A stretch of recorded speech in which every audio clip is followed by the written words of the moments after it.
Hi. Welcome back to Book Talk. I'm your host, Harry Butts. Today we have critically acclaimed author Kurt Vonnegut, here to share his thoughts on the attempted censorship of his novel, Slaughterhouse-Five, and more relevantly, the book burning in Drake, North Dakota. Kurt?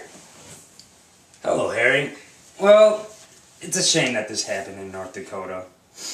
A school board burned 30-plus copies of my book in an attempt to protect the ever-so-pure eyes of their youth.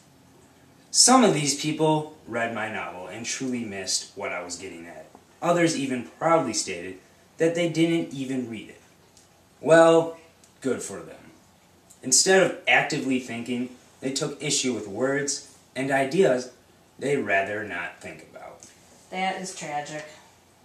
Did you know, Kurt, your novel has recently emerged in the top 100 most challenged books of this century? Well, as I said, this is unfortunate that this happened, because this is just totally absurd. But on the other hand, this gives me an opportunity to express the meaning of my meaningless book, which ironically is absurdity. The absurdity of war, of course, and other pointless things. Huh? So, tell me, Kurt, how did this book burning in North Dakota, and other places, give you the opportunity to share the true meaning, or theme, if I may? Okay, but first of all, for those of you who lack active thought and have a limited attention span, this is your cue to turn off this television program.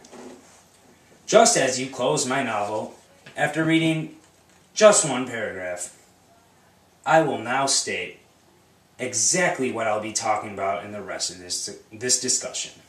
Just as I stated exactly what I was going to say in the rest of my novel.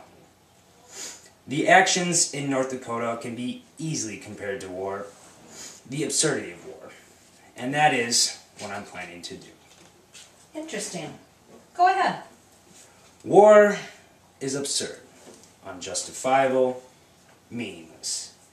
This book burning of mine in Drake, North Dakota is just the same. Absurd, unjustifiable, meaningless. The authority in this case was the school board. In war, there also is an authority. They order attacks on humanity rather than books.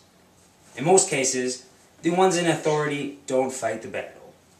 They honestly don't truly know what they're fighting against. They're just informed. Ironically, the strongest supporters of the book burning didn't even read the book. They too don't necessarily know what they're attacking. Now, some of you who disagree might mention that almost all of those who lead militaries have fought in a battle before. So the experience is enough to know what they're fighting. Wrong. Just as in the school board, I sure hope those in charge have read a book before.